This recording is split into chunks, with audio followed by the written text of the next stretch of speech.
Hello everybody, welcome to this latest edition of CIS Roundtable, a fascinating discussion bringing together our students, our alumni, our parents, and our staff members to explore a subject of interest to us all. And this month, we'll be looking at that extremely important topic of the future of work.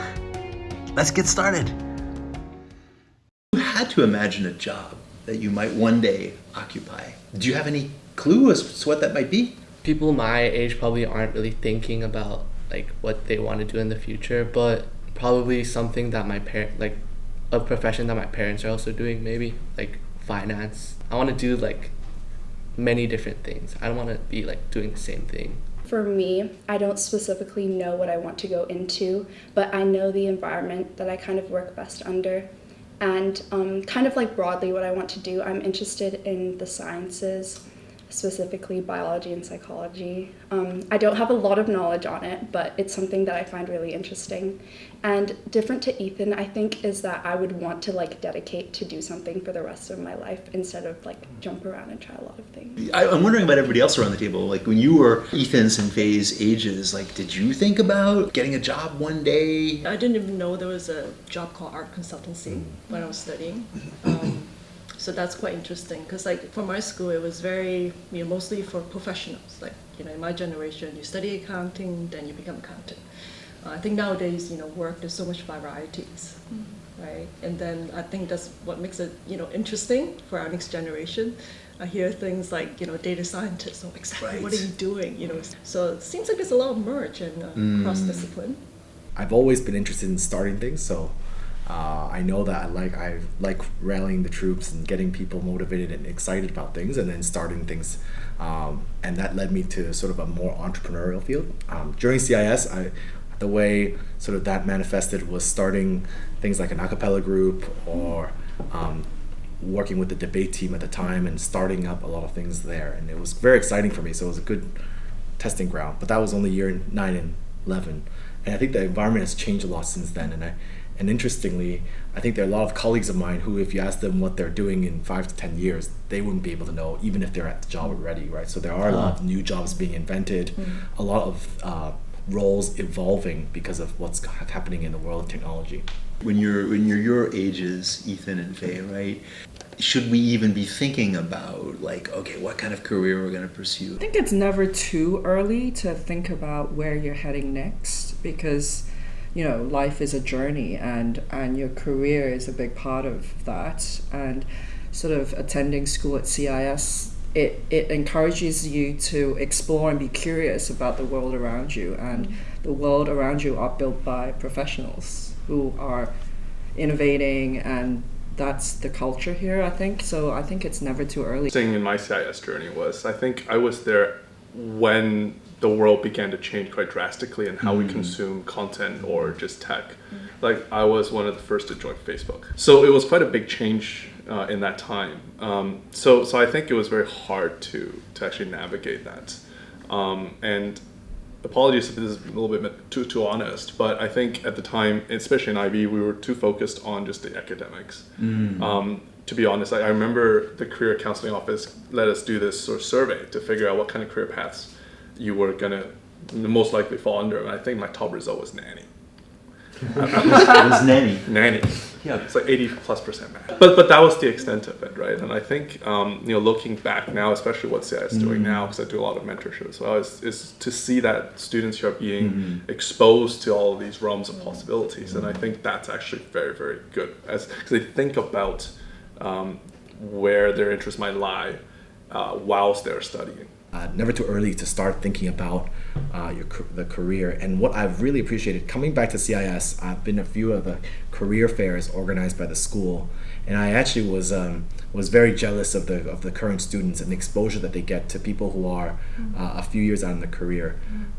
From the class of 02, I think we only had about 10 graduating classes ahead of us. So even when we did have career sharing, it was from people who were very early in their careers, but then there wasn't as much of a systematic sharing. And coming back and seeing folks from different parts of their career. It could be 5 years in, 10 years in, 15 years, 20 years in, that we get nowadays at CIS is a really enriching experience that would at least show you, other than what your parents do, what are other people doing outside, and to give you an honest take on what the opportunities might be. Those of you who have had, or you're already started your careers, you're in your careers at the moment, did you feel like it's been a linear path? To be very honest with you, like I went in thinking that I would actually go into business consulting. So I studied IO, Industrial Organizational Psychology. I was really interested in sort of like leadership and training. But, after graduation, I just moved to Hong Kong, right, without any job prospects, and just kind of wanted to see what's out there. And here I am, almost 15 years later, I'm still here and I'm working in a school. And it's really something that I think it's, again, something that I wouldn't have imagined myself doing, but I think I was always interested in working with students. I really liked sort of that guidance role, and then eventually it just kind of fell onto my lap, and here I am. I admire Faye's view on career and just being very focused, and that was what I was planning to do, excuse me, but then it just didn't turn out that way. Part of it is my own choosing, and part of it sometimes it's not, right? And what I've actually found is that developing a wide set of skills is probably the most beneficial thing. And it's so much easier to do that in a school setting, whether it's CIS or university, than it is when you're working, because you have much more limited time, you have limited resources as well, right? And you only find out whether those skills will pay off down the road. Some of them may not, but some of them do. I think it's careers are more various nowadays, and there's more and more paths to get to where you want to get to. So I think it's more of the skill set and the mindset, the adaptability that you have to different scenarios that lead you to different places. I know I'm good at arts and creative, like you guys were saying, but I guess the best thing is to kind of model my parents. They're all in business, so I did business studies. So that's what my parents said: just do business first. Nothing will go wrong.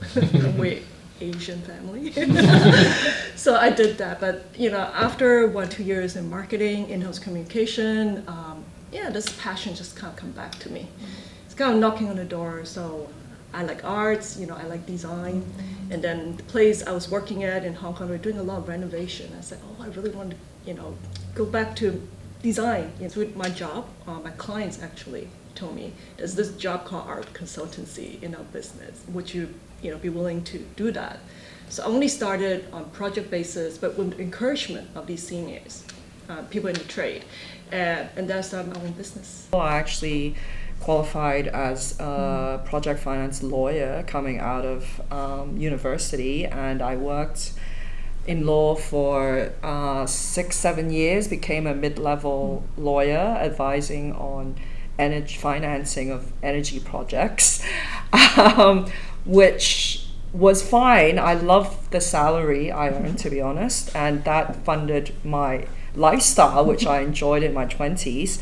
But then obviously it was a highly pressured environment, and after getting married and having children, I realized I couldn't successfully do my job as a mother and be a good lawyer. The hours I had to put in there just wasn't enough hours in a day to do both well. So at the time I had to choose, and I chose motherhood. And then the opportunity came up at CIS because CIS was investing in alumni, recognizing alumni as important stakeholder in the community. It just seemed a perfect fit. I never expected it to become a career. I've actually now been working at CIS longer than I was ever a lawyer, which is what I trained for. So how do we help our students discover the kinds of jobs that they might one day wish to pursue? So one of the things that we actually ask students to look at is, what are your strengths? And this is bringing back to those VIA character strengths. We take the test every year, I'm pretty sure, and then we just note it down, and then every year we see if it's changed. It used to be the case that, okay, do you have 5 years experience doing this? And yep, you do, and so you know how to do this job, and so you're in the door, right? And I think companies have become a lot smarter at judging things like what Cybil was saying, like character, right? Whether it's perseverance, teamwork, communications, integrity. I think it's definitely nurtured by the curriculum for sure. Like Vincent was saying, like I think part of the interview process nowadays is about asking like, oh, how do you overcome challenges? That's actually a big part of what we do in, I think, virtually every subject. Like some teachers even make it so that before students get their grades for something, which obviously everybody wants, like you have to fill out a reflection form, or there's a certain criteria on the grade report that is specifically dedicated to those kinds of questions and how students are able to answer them and really analyze their own behaviors as well. So I think that listening to this conversation and then connecting it to how the school has already structured the program makes a lot of sense.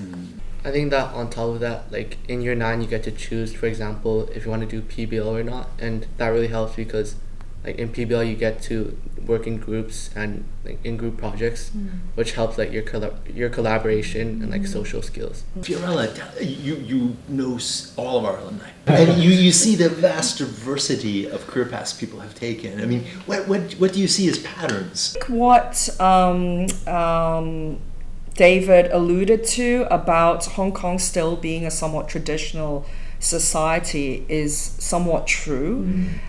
So we recently just did a survey on the top 5 industries our alumni are in. The top 5 industries are still finance, medicine, consultancy, tech, and the 5th one I think is hospitality.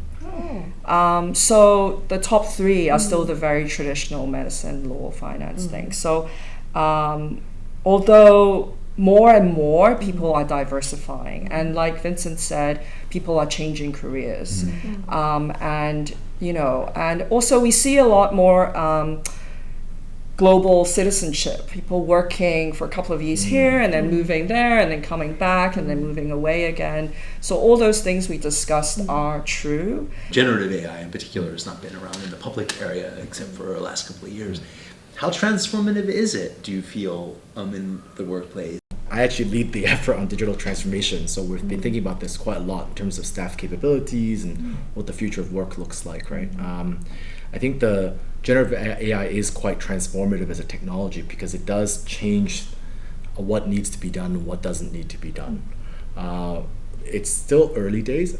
I think there's still a year or two into companies actually having the right policies around using and the right investments around using generative AI. It does show that generally there will be a lot of tasks that will be automated, and I think the implications on students is being familiar with the tools are quite important. Being able to think critically, to be able to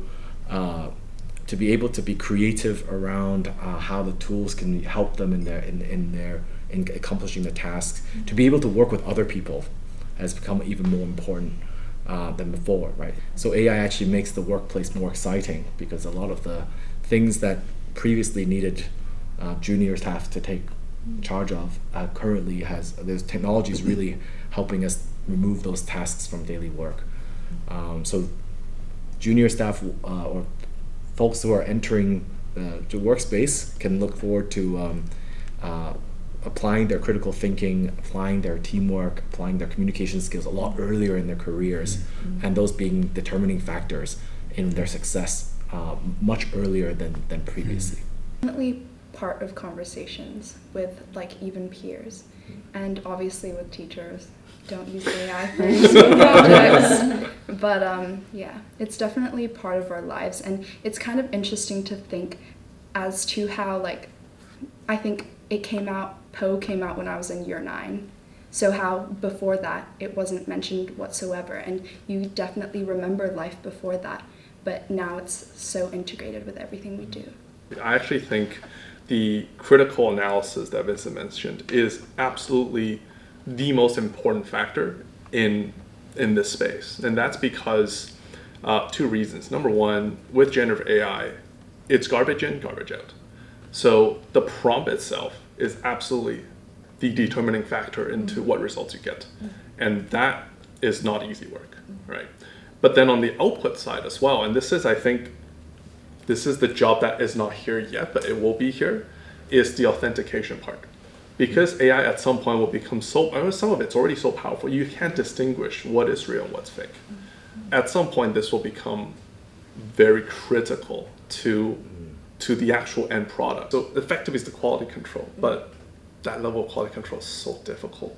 I think that we need to learn how to use it, and it's interesting because like just a few days ago, I had my math and English summative, and our teachers encouraged us to use AI as like feedback, and like using it to, for example, using it to give us some equations for our math summative, and it's just interesting to see that now we need to like learn how to use it and not like just ask it for answers, but ask it to like help us and not and like inspiration from it. Dear participants, thank you ever so much for your fantastic contributions to this latest edition of CIS Roundtable on the fascinating subject of the future of work, one which concerns us all, and about which you've given us some terrific food for thought. Thank you as well to you who have tuned in. We are deeply grateful for your attention. Everyone, we wish you a terrific holiday in this month of October, and we look forward to seeing you all again soon. Take care.